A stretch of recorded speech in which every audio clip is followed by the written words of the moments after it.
Y'all, my name's Audra, and I have Behçet's disease and hypermobility spectrum disorder. Both of those are conditions that are genetic, and even though there's things that we can do to help them, they will always be there and we will always have to deal with them. I do this channel to help spread awareness for invisible illnesses because we look like we're fine, but we're really not. I've walked around my whole life with people treating me like there's absolutely nothing wrong with me and saying that I shouldn't feel that way or shouldn't do this. And honestly, they just have no idea what I go through. So I'm making this because I want people to understand that just because you look like you're just a perfectly normal person, it doesn't mean that that's true. Today we're going to talk about sleep. I have had a chronic problem with sleep. Both Behçet's and hypermobility cause sleep issues, insomnia, all kinds of stuff. So my mom used to actually tell me very irritatedly and lovingly at the same time that I was the hardest child to get to go to sleep she had ever helped raise. My mom had helped raise multiple people in our family. Lots of children were in her life. And I was chronically the worst sleeper. She said that she spent her whole entire time when I was little rocking me to sleep only to have me wake up immediately the second she moved or that she stopped moving. So I've been having this problem since I was born. I have many memories of me laying in bed as a small child in the dark. Now, the dark for me wasn't necessarily super scary because I could see in the dark. I have very low pigmentation in my eyes. The eye color you actually see in my eye is not actually pigmentation. That is the reflection of the blood going through the back of my eye. So my left eye has absolutely no pigment in the iris, and if I didn't have pigment in the white of my eye, I would have a red eye. So the dark never really scared me, and full moons especially were very bright. I have many memories laying in bed thinking, "Oh my goodness, this looks like daylight. Like, how am I supposed to sleep right now?" And also full moons do cause me to have sleep disruptions. A lot of people don't believe in that, and that's fine. You cannot believe in that, but I've experienced it myself that full moons definitely have an effect on me and my body. Full moons are, affecting the water on the planet, and we are 80% water. So is it completely far-fetched that the moon cycles could affect you as a human being? No, not really. You are mainly water. So chronically as a child, I was sleep deprived. High school student, sleep deprived. College student, sleep deprived. I didn't really get any kind of assistance with sleep issues until I was an old person. I think the first doctor who told me to take a sleeping medication, I was about 17 years old. It was Somninex, and it's a very addictive medicine. I don't even think you can buy it anymore. I think they took it off, and it was making people do weird things. So I didn't take it for very long. I did take it. It did help a little bit, but I tend to build up a tolerance to things. I am a medication burner, and I build up tolerances. So even medicines don't always work forever. So as a child, you don't have a lot of options. My mom didn't take me to the doctor. My family didn't believe in doctors. The first time I went to a doctor, I was 13 years old, and I was so sick with strep throat, bronchitis, and sinus infections that they thought I was going to die. So that's the first time I went to a doctor. And then I didn't see a doctor again until I needed knee surgery because I was looking at not being able to walk ever again. And then after that, my family did start actually taking me to a doctor from about the age of 16 up. I started going to the doctor. And of course, my health problems got worse and worse, and I had to be going to the doctor more and more. I spent most of my life with people telling me that I was just a hypochondriac and that nothing was wrong with me. So I had to learn how to cope and deal with my problems myself. I am not a doctor. I'm not a physician. Please talk to your doctor or physician anytime you want to try anything that I talk about. These are just my experiences, my tips and tricks. I'm an expert for my own body. I've lived in this body now for 30 plus years. I'm almost 40 years old. I've had to deal with things that I would never wish upon any other human being on the planet, and I've had to do research and figure out how to fix it myself because my family was so anti-doctor when I was young. So the very first thing that I convinced my mom to get me was tea. Surviving on tea and prayer, guys. That's been my life, my whole life. This is the Sleepy Time peach tea. They didn't have good tasting ones when I was young. They were pretty gross. But this one, I really like it.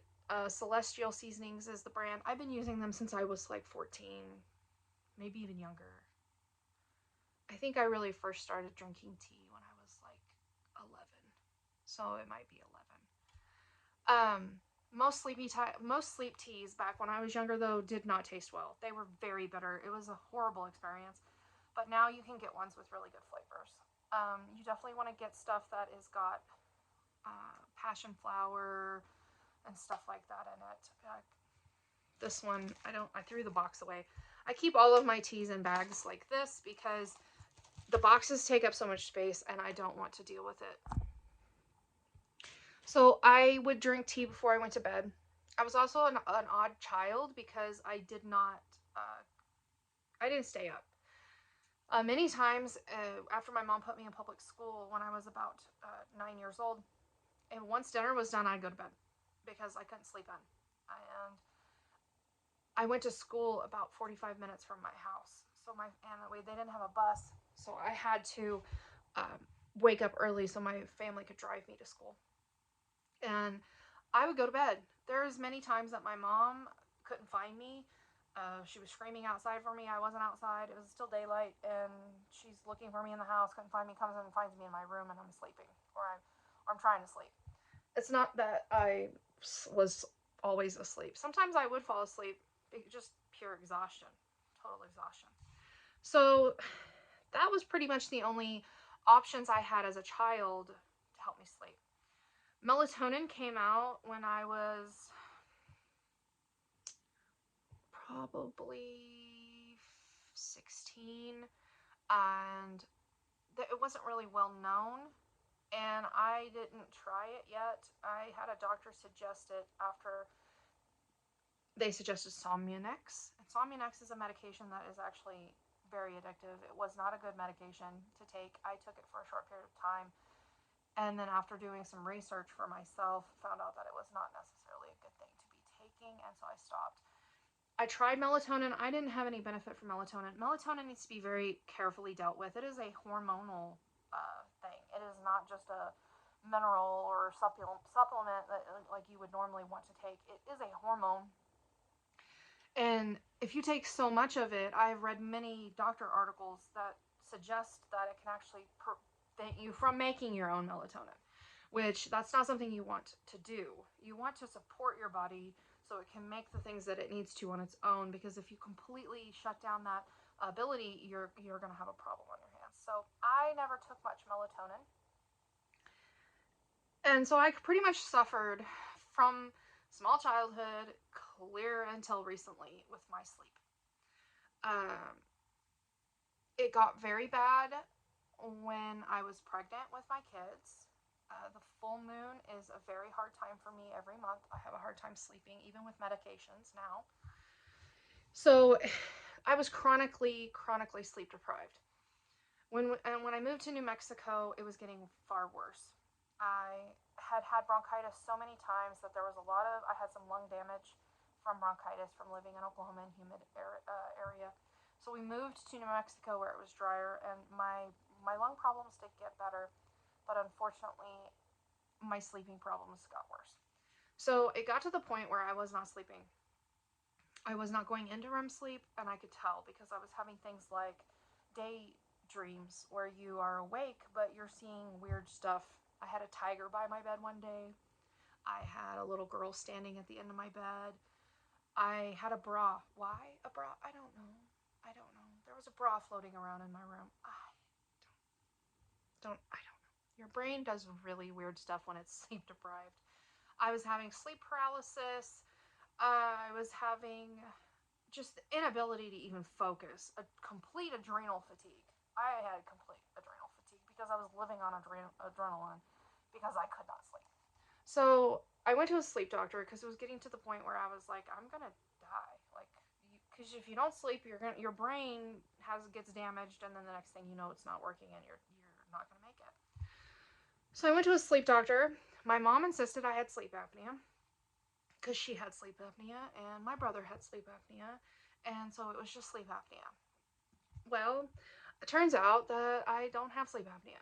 And I didn't snore once. I had to actually have them print off the paperwork so I could prove it to my family that I did not snore one time. But I coughed every single time I was going to go into REM sleep. I would cough and wake myself up, and I would have to start my sleep cycle all over again. So I never actually successfully went into REM sleep the whole entire sleep study. In fact, the nurse was so concerned about me. She said, are you going to be okay driving home?" And I said, this is what I deal with every day. This is you wanted to do a sleep study to see what I have to go through. Here it is. I woke up over 100 times. I haven't looked at the paperwork in a long time. I've not had to for about 4 years because I've had my CPAP machine and I've been fine. So the doctor wasn't going to give me a CPAP machine because I didn't have sleep apnea. But she decided to do a second sleep study and just to experiment because I was desperate. I was like, well, if we don't do something, I'm not going to get better. So she did a second sleep study where she sedated me, and I coughed every time I was going to go into REM sleep under sedation, and I would knock myself out of that REM sleep by coughing even though I wasn't awake. So she decided to put the CPAP machine on me, and it actually stopped me from doing that. Do I understand exactly why? No. Does the doctor? No. But I have two medical conditions that cause lung problems. Connective tissue in my lungs might not be exactly what it needs to be, and also the inflammation that Behçet's causes in lung tissue can also cause breathing problems. It mimics stuff like COPD, asthma, all kinds of things. So it's very possible that those two conditions work together to make it to where when I'm going to go to sleep, my lungs aren't working exactly the way they need to be. So she put a CPAP machine on me and I slept. And I actually went into REM sleep. They tracked it. They were like, okay. So she was like, I'm going to give you this CPAP machine because I think it's going to help you. That was the start of me actually getting some relief from sleep problems. Did I still have insomnia? Absolutely. I will be honest with you. Anything that I'm telling you, I have had it not work at all. So don't be surprised. So the sleep apnea machine, the CPAP machine, is what has really helped me be able to stay asleep and get REM sleep. The second thing that I can tell you that really super helped me as an adult with sleep problems is getting a good bed. I got a Tempur-Pedic mattress that's adjustable, has massage, tracks my sleep, tells me if I'm going into REM sleep, how much REM sleep I'm getting, and I'm able to track it better and show it to my doctors. So I pretty much have I have anywhere between 6 to 7 days of the month that I don't sleep really great. The rest of the time now I'm able to better sleep because of my CPAP machine and my bed, and there's some other things that I'm doing. The number one thing I want you to do, besides going to a sleep doctor if you're having sleep problems and getting a good bed, is toning your vagus nerve. Now, I've talked to you guys about this before. I cannot stress to you how important this is. When I started toning my vagus nerve, my life started changing for the better. The vagus nerve is a nerve that sits right behind your throat here. It is stimulated when you sing, talk, hum, gargle, and massage it. And also through tones. So I've talked about this before. I am in no way sponsored by anything. I am just a person who uses this stuff and sees a benefit, and I want to help and share with others. This is called a love tuner. It's just this little whistle. It has a little case that you put it in. And what you do is you do breathing exercises. And so I'll demonstrate for you.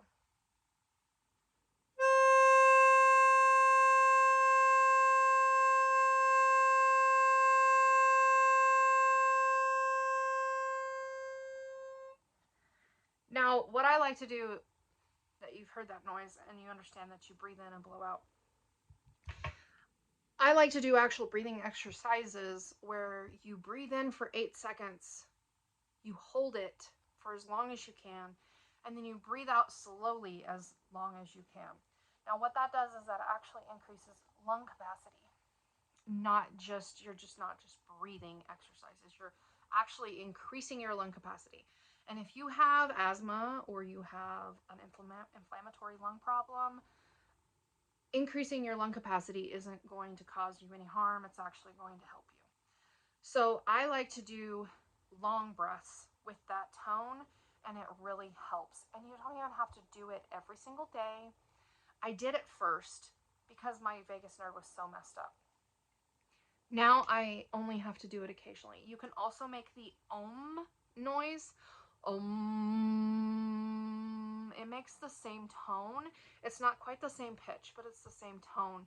And it helps to vibrate that vagus nerve and make it work. That helped me with tachycardia. It helped me with my sleep. It has helped me with my digestive system. This little thing back here literally controls everything in your body that you don't think about. So if you have a poor vagus nerve, you're going to have a poor life. And they don't teach you that in school. They don't talk about it. It's not something that you know. But if you think about it, all these priests and monks and all these people, they've been doing that noise for centuries and they have amazing health.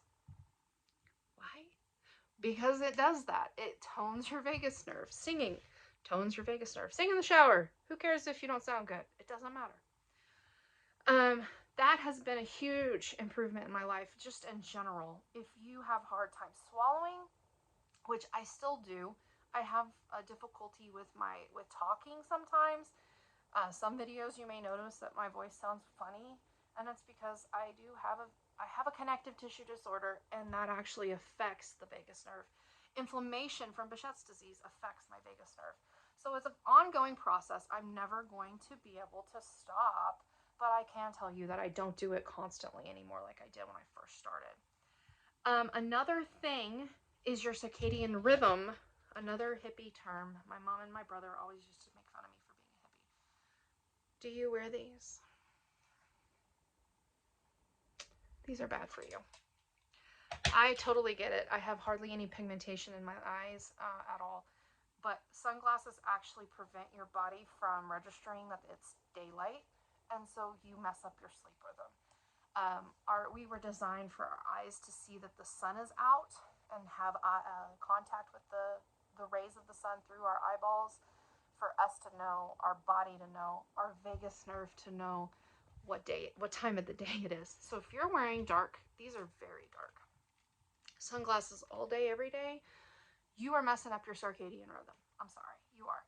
Your body doesn't know what's going on. Your phone, if it is a blue light, you need to switch it. I have an iPhone and I switched it from blue light to a more like yellow amber color. That is going to keep you awake too. Don't be on your phone if you can't sleep. I lay in bed and do nothing. I know it's awful, but resting your body is better for me anyway. Like, I know some people get up and they do something and they get tired. I don't do that. If I get up, my adrenal glands like go, oh, we're not going to sleep anyway. Let's just make a day of it. And I won't sleep at all. I won't get rest. I won't rest at all. So then my body is exhausted because I got up in the middle of the night and worked for 8 hours, and then guess what? I can't go back to sleep. So circadian rhythm is important. You have to be training your circadian rhythm, and sunglasses aren't it.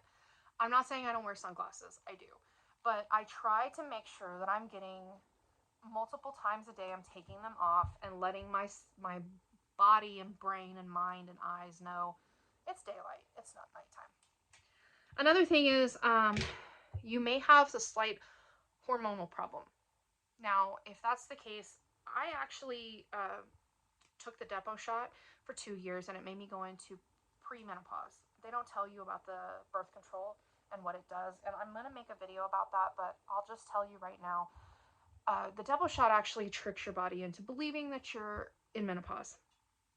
And when that happened, I had a problem with sleeping worse. So I got off the Depo shot, and I didn't have my period for almost 2 years.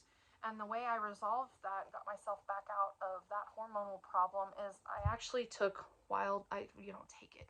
You rub this on your body, and you rotate it from your underarm, like right here, your chest, your stomach, or your middle inside thigh. And then you take a week off of your menses if you're a woman, so that you have a break from it. But that actually doesn't. It's not a hormone. Okay, it's just a supportive substance that helps your body make progesterone, and you need progesterone in your body very much so. So if you have a hormonal problem, see a doctor, number one. But if you don't want to do an unnatural situation, I mean, if you don't want to take medical hormones, then you could try this. It's going to take 6 months plus. It took almost a year for me of doing that before I got off of, before I started my menses again. So it takes time. Another thing is frankincense and myrrh. This is Three King Salve, and it's from the Tall Pines Remedies. This is their logo. And this is just a local person. Find local people that do natural, that you can make sure you know what's in it. This is olive oil, beeswax, frankincense, and myrrh, and mica. And I think she took the mica out because when I saw her product in one of the local stores, she didn't have mica in it anymore. Mica just makes it pretty, shiny. But anyway, frankincense and myrrh is amazing. If you can't find a local person, I found this neuropathy. Now, this is for diabetic people. I don't have diabetes. I had a doctor one time tell me that I was pre-diabetic, and I literally, before I even could think, because I'm very salty, I said, "Doesn't everybody pre-diabetic? Like, that's normal." So this isn't necessarily just for that. So Behçet's disease and hypermobility can cause nerve issues, hence why my vagus nerve has problems. And what I do with this is actually I don't put it like it tells you to put it like on your whatever hurts or whatever. I put it in my belly button. I know, weird. Your belly button actually is a conversion of a lot of your nerves and a lot of your, like, it's just where stuff meets. Why? Because you were connected to your mom, and that's where stuff needed to meet. So I actually put this. I've had this for 3 years, and it's still full because I only put like 3 or 4 drops in my belly button, and I rub it around in my belly button. If I'm hurting really bad somewhere, you can put this on here, and it will help. Frankincense and myrrh is an amazing remedy for so much. It is good for nervous problems. If you have anti-aging. Like, if you have really deep wrinkles like this, you can I don't care, whatever. But you can use frankincense and myrrh as an anti-aging, natural anti-ager. Of course, lavender. This is the doTERRA Serenity. My best friend gave me this a few years ago. It doesn't take much. This stuff lasts forever. I know it's expensive. I'm aware. But you're talking about years of use, and it's natural. It's not a medication. Pain can prevent you from sleeping, and I also, now that I'm older, when I was a kid, they didn't have any of this stuff. I'm going to be totally honest with you, or that I knew of. Now CBD can help with pain, and it can actually help calm your nervous system down. This is one I found at a local store. I actually now just take capsules of CBD. And I've done a video about THC CBD in another video. You can go actually learn more about this stuff. But this is just one of them I have. Tall Pines. She makes one, and I like it too. It's wonderful. This one has a whole bunch of extra stuff in it.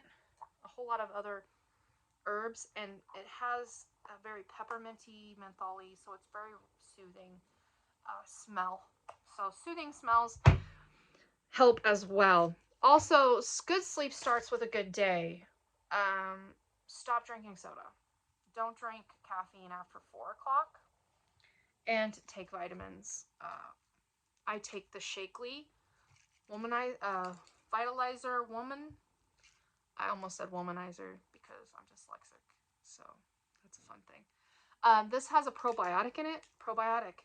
I think I've talked about that before, that you have to have a good gut for your body to work properly. And so this has a very good probiotic yogurt, probiotic kimchi, sauerkraut. I'm now making sourdough, which is actually a probiotic in and of itself. I made some fermented green beans. So it's just lots of probiotics that are good. Another thing is you may have a magnesium deficiency. Magnesium. Magnesium protects your nervous system, and if you have a deficiency, you're going to have sleep problems. You're going to have problems. The best way to get magnesium is to soak your feet in magnesium Epsom salts. You put 2 cups in and soak your feet. I do it in the shower. I actually fill the bathtub up a little bit with some warm water, and I put Epsom salts in the bathtub, and I stand in the bathtub because I do not have a bathtub big enough for me. I'm a big lady. I have a 1970s trailer, and the bathtub is the original bathtub from 1970, so it's tiny. And I am part Russian. I am not a small person. So that's the most efficient way to get magnesium, but I take 2. 400, these are 400 milligrams, so I take 800 milligrams a day.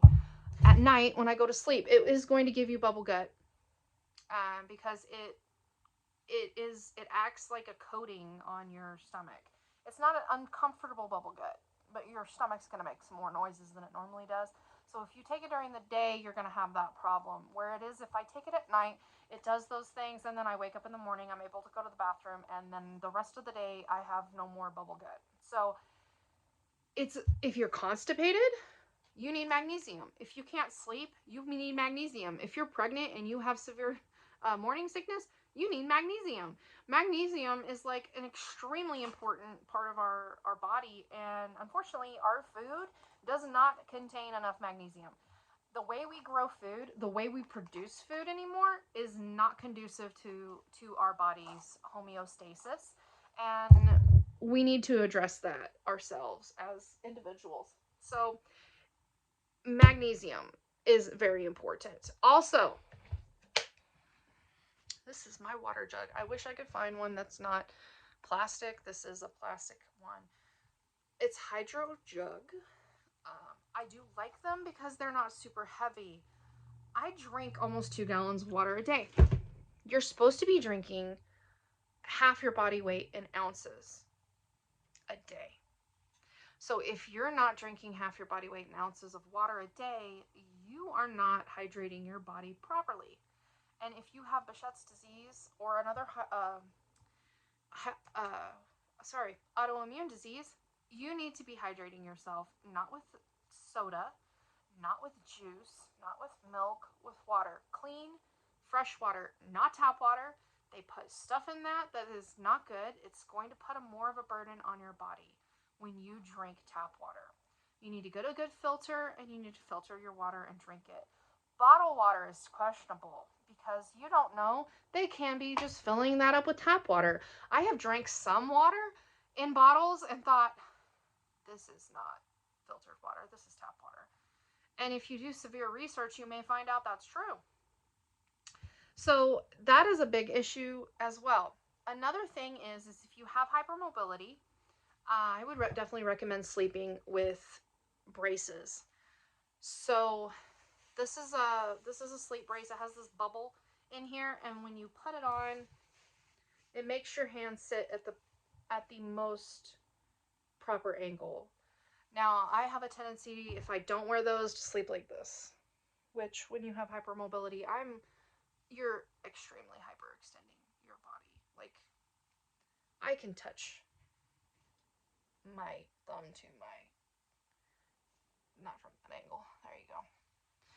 You're hyperextending. You're going to cause yourself problems and damage, and I have my whole life with that. And so since I started sleeping with that, it has really changed my life. Another one is, if you can't find that, just wear a brace like this. It'll at least help you prevent yourself from pushing on your joints so much, because pain definitely causes sleep problems. Another thing is the reason I have my lovely squishmallows. I'm almost 40, and I have more squishmallows than any human should have. And the reason is because hypermobility. So support. You have to support your body. Get a good bed. a good bed supports. This is a warmie. You can microwave it. Also, I like sleeping like this with it because it supports my neck. So I'm not sleeping with my neck completely side on the side, which causes hypermobility pain. Pillows like this you can use to put behind your back. I have a very big, I don't know, small of your back. Like I'm chubby, and if I lay on the ground, there is a big, huge gap between the small of my back and the floor. And so when I drive, I use things like this because my back hurts because I'm hypermobile. So when I'm trying to sit up straight, but my body's like, I don't have the connective tissue to do that. And so this helps me sit up straight in a car or a chair and not have so much pain. I bought this pillow when I first started having really bad sleep when we moved here from Oklahoma. And this is a very expensive pillow. Very. It's Nurse Jamie's bear pillow, I think is what they call it. I like this pillow sometimes. I don't know. It's not super malleable. Like this one isn't malleable either very well. So this is full of buckwheat, and so you can squish it around and it like fits in the nooks and crannies. This one, I loved it when I got it, but now the older I get and the looser my joints get, the less I really like it that much. So my husband actually sleeps with this one the most. It's actually an anti-aging pillow, but I got it because of the shape to help support my neck. But this is supposed to go where your face is and prevent wrinkles. I don't think that works. I'm sorry, I have wrinkles. And I slept with this for a long time. So I slept with this for probably 3-4 years. And this was the only pillow I slept with. And I have wrinkles, obviously. They're there. So it's a scam. But I didn't get it for the wrinkle benefit. So it's okay. And then another thing is my kids bought me this for Christmas. And it massages. And I do sleep with it. I actually do sleep with this one. It's malleable, so it is able to be, sometimes I even bend it like this, and I sleep like that. So get stuff that supports your body. My arms, my shoulders come out of socket very easy, so I use these guys to support my body. If I'm driving in a car, I have Squishmallows to support me. So support is super important if you have hypermobility in general.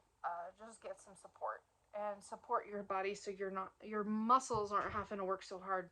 Right now, just sitting like this, my muscles are working very hard to keep my shoulders from what's called subluxing, where it just comes out of place for no reason. And then you're just sitting there with your muscles are trying to hold your joint in, but your shoulders aren't actually a joint, and it doesn't actually fully come out of place. Now I got the flu just recently, and I completely dislocated my right shoulder from sneezing, just sneezing, and it came right out. I went to the doctor, and my arm was literally hanging like 2 inches from where it was supposed to be. My joint was, and it was a bad deal. She didn't know how to put it back in place. She wanted me to go to the emergency room. I was like, no, I have hypermobility. I'm not going to the emergency room for this. And so I just went home and I had my husband do it. I'm not saying you should do that. Don't do that. If you do not have hypermobility, do not do that. Go to the doctor. Go to the emergency room. Hypermobility people, we are so used to having stuff come out of place. And it doesn't hurt quite as much. If a normal human being dislocates their shoulder, they're going to be in a lot of pain. A hypermobility spectrum person is going to just be like, yeah, my muscles are hurting. And that's exactly what was going on. My muscles were being pulled on so much that it was hurting, but it wasn't like unbearable pain. So if you have a normal body and you dislocate something, please go to the emergency room and have it fixed. You can hurt yourself far more trying to fix it yourself if you don't have hypermobility. Hypermobility means that our tendons and ligaments are not tight. So that means things come in and out much easier and more frequently. And it does it hurt? Yes. Is it great? No. But my doctor knew that my husband was going to fix it. I went back to her after it was fixed and she checked it and everything was fine. So I'm not just doing this all willy-nilly. My doctors know what's going on. I think that's pretty much everything that you can do topically or naturally. Um, I got on trazodone after I got my CPAP machine because still wasn't sleeping well because I still have insomnia. So my doctor put me on trazodone. We started out with 50 milligrams. After about 2 years of taking that, I was up to 200 milligrams, which is a lot. Trazodone, I can't say that I really like it. Trazodone, I've kind of talked about this in my THC CBD video. Trazodone completely knocks you out to the point where you're a zombie. And it doesn't wear off for 4 hours after you wake up. So I was spending most of my day not clear-minded at all, which I don't like. I don't prefer that. I'm not a person that likes to be. I don't like to drink. I don't like to do substances that alter my mind. That's just who I am. I'm not judging anybody at all by saying that. It's just that's my preference. So trazodone was actually making me have mental distress because I would wake up and I would just be a zombie for 4 hours. By the time noon came, I was maybe a little clearer, and that was even with drinking coffee or something like that, which I don't drink coffee very often because of the tachycardia and the fact that when I do drink lots of caffeine, it does affect my sleep worse. So I was on that for a long time. And then my state, I spoke about this, I believe, in my CBD THC video, legalized THC, also known as marijuana. Now, I know a lot of people who are very against it, and that's fine. That's your business. That's your preference. That's what you want to do. I know specifically in my heart that God made herbs of the earth for the service of man. And therefore, I don't view this substance differently than an herb. I take lots of herbs to help me be able to live my life. And I don't view it any differently than that. I'm not using it in an abusive manner. I'm not taking it all day, every day. I know people who do have to take it all day, every day, and they are not abusing it either because that's helping them be able to function. I'm not in any way judging or telling anybody that they should not or should do this substance. I'm telling you that my sleep doctor actually told me that she wanted me to try it because I was on an extremely high dose of a medication that is not good for you. My sleep completely changed when I started taking THC. I don't like being awake when it kicks in. So most often I don't smoke anything because of my lung problems. I do edibles, and I immediately I eat it when I'm taking my medicine to go to bed, and within about 15 minutes it makes you tired. That's the first thing with an edible that is a indica strain. Now, if you do sativa, it's not going to make you tired. It's going to make your brain want to go 90 to nothing. And recently, my normal candy bar that I get, apparently they must have used some sativa, and I hate it. I've told Matthew I'm not taking any more of it because I don't sleep. It makes my brain go 500 miles an hour, and I don't like it. So it's an herb that has multiple different things going on with it. So it does multiple different things. There's different strains. There's different things. So I prefer indica for sleeping. It makes you sleepy. If you fall asleep when that stage first happens of making you sleepy, you have no idea that you have taken anything. You sleep. You just sleep. I don't wake up hardly at all. It calms your nervous system down, especially if you take the whole plant, if you're taking a whole substance that has CBD in it as well. If not, you can get CBD and take some CBD with it. So there's a total. You could spend years researching this stuff. I have researched it since I started taking it, and there's so much going on with this stuff. So I understand if you don't like it and it's not for you, that's fine. I'm going to tell you, I'd rather take a natural substance that I know isn't going to cause me to have kidney failure or liver failure uh, than a medication that I'm taking a very large dose of that I'm going to eventually have to increase the dosage because of the fact that I am a burner. So that changed my sleep 100%. Trazodone, I got sleep, but I didn't get restful sleep. And when I switched over to THC, I started actually getting restful sleep. It actually does calm your nervous system down. It actually does make you sleep. It isn't exactly what everyone says it is. So if if you don't agree with me, I totally understand. That's fine. But for me, and since I have medical problems, I'm not going to stop doing it until Jesus tells me it's not okay. And if I'm not abusing it, I don't feel like that's the. I don't think that He's going to ever do that. I've drank wine before for my blood clotting problems, but that's actually causes severe blood clotting issues. I've already had a blood clot, and there for a while before they put me on a medication for blood clotting, I was drinking, 4 to 8 ounces of wine a day to help with blood thickness. I was also doing apple cider vinegar. I was drinking pickle juice.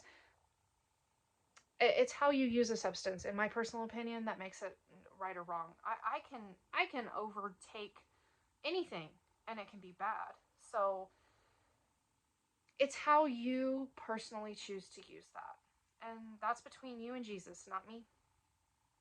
I'm not here to judge you.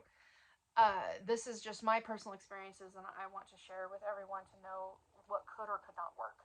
I'm doing experiments on myself with my doctor's approvals to share with you guys. So it is what it is, and I'm fine with taking THC. It's legal in my state. I actually prefer the legal, like federally legal one, which is Delta 8. I actually prefer it. I do not like the higher THC strains. The higher you go, the more mind altering that you get, and I prefer to just do Delta 8. So I'm not even doing as powerful of a substance as is available. So it's personal choice, and we all have to do what we feel is right and what we need to do. The Bible says that our doctor's not for sick people. Well, are herbs not for sick people? Are medications not for sick people? If you had the ability to take a natural substance instead of a medication and it work just as well, if not better, why wouldn't you choose that? God made it. God designed herbs to provide us with relief. I utilize them in so much. So it's a hot topic. I've already talked about a lot of it in my THC CBD video. And if you're interested, you can go back and look at it. But these are all the things that I do to help me sleep. I just had a horrible night where I even tried taking more THC and I still didn't sleep. So it's not a perfect solution. Neither was trazodone. Neither is anything else. When you have two medical conditions that cause insomnia, it's a challenge. It's a difficult situation. So I'm not saying that any of this is even going to work for you necessarily constantly. It's a give and take. You have to sometimes still tolerate and deal with the fact that you didn't sleep. I got like 4 hours of sleep the other night, and it wasn't because I didn't try to sleep. It was because it was a new moon, and my body was like, "Yeah, I don't care. You're not gonna sleep." So anyway, I pray that you find relief and help with sleep because it's so vitally important. You've got to do everything you can to try to get good sleep, even if you have a medical problem that makes it hard to do so. Go find a good sleep doctor. Find solutions, talk about them, try things. If things don't work, don't continue doing them. Don't do it. Do not take medication just because a doctor prescribes it to you if it doesn't help you. I was prescribed a immune suppressant, and I ended up in the emergency room because of that immune suppressant. I'm not going to do that. I stopped taking it, and I told my doctor, this is why this happened. I'm not taking it. And I didn't have that problem again after I stopped. You have to learn to be your own healthcare advocate, your own health expert for your own body. I can't tell you what to do with your body. A doctor can't even really tell you what to do with your body. It's your body. I have let doctors tell me what to do with my body, and it has not ended well before. I knew I was allergic or had a problem with a blood pressure medication, and I let a specialist, an electrophysiologist, tell me it was fine. I couldn't be allergic to it. There was no problems, and I wound up with a blood clot because my heart was so unhappy that I was having PVCs and AVCs every 4 beats, and it allowed a blood clot to form, and then it pushed out of my heart into my left arm. Don't let doctors experiment on you. You need to put your foot down and say no more. After I had that happen, it was documented evidence that something was not okay between me and that medicine, and now I have it on my chart that I am not going to receive that type of blood pressure medicine ever again. So you have to do this. This is your body. It is your life. Take responsibility for it. Do research. I don't care if a doctor tells you that, oh, somebody's been on Google. Yeah. Are you mad? Are they mad that you have the same knowledge ability that they do and you got it for free? It's very possible. It's possible. They spend thousands and millions of dollars going to school to become a doctor. And here you are, someone who didn't even finish college, and you're telling them stuff they don't know. And it's because you took the time to read other doctors' articles, other documents that are free knowledge and free availability to you. Why didn't they do that? Why didn't they look into why? Why aren't they asking why? You need to ask why, please. If you don't listen to anything else I ever say to you, you need to ask why. Why am I like this? Why is this happening to me? Why am I sick? Why? If a doctor won't ask why, or they don't care and they don't want to ask why with you, get a different doctor. I have nothing but respect and love for doctors, but I have been hurt and I have been treated like complete trash by so many doctors. Don't let them do that to you. You are a human who deserves to be here, and you matter, and you should be treated with dignity. So be your own expert, ask why, and just keep fighting. Just because we don't look like we're sick doesn't mean that we're not. You have power. You're smart. You can do this. Keep on doing what you're doing. Thanks, guys. Have a great day.